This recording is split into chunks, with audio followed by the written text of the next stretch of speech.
Access to Tibet itself for foreign media is very restricted. We have applied for permission. We haven't heard back from the authorities there. But just to give you an idea as to how difficult that access is to gain, we have been there. CNN has been there just twice in the past 10 years. We want to show you a few clips from where we were able to gain access. This is Jaime Flor-Cruz, our Beijing bureau chief, in 2003.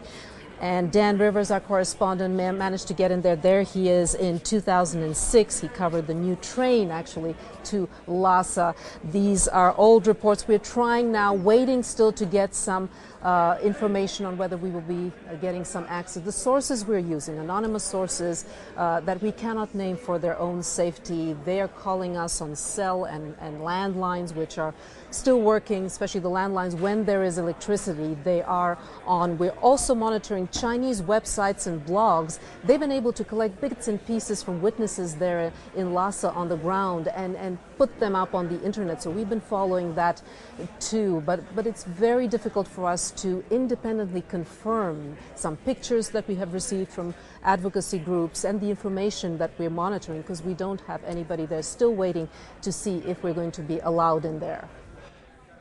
And meanwhile, Relita, when we mentioned earlier too that our reports, quite likely this one at the moment, is being blacked out in China, and it's happening to other media as well. Is it a case of the censor's fingers are literally on a button, and as soon as Tibet's mentioned, they black us out?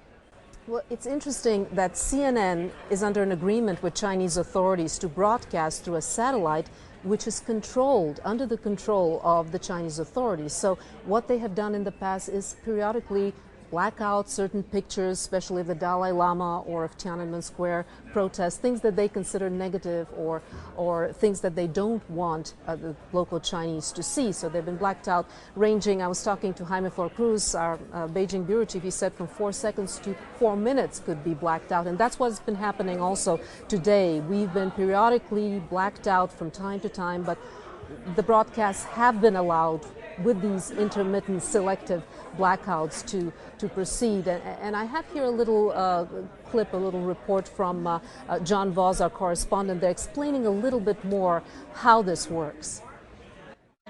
On the left, CNN's regular broadcast. On the right, the blacked out screen seen by viewers in mainland China.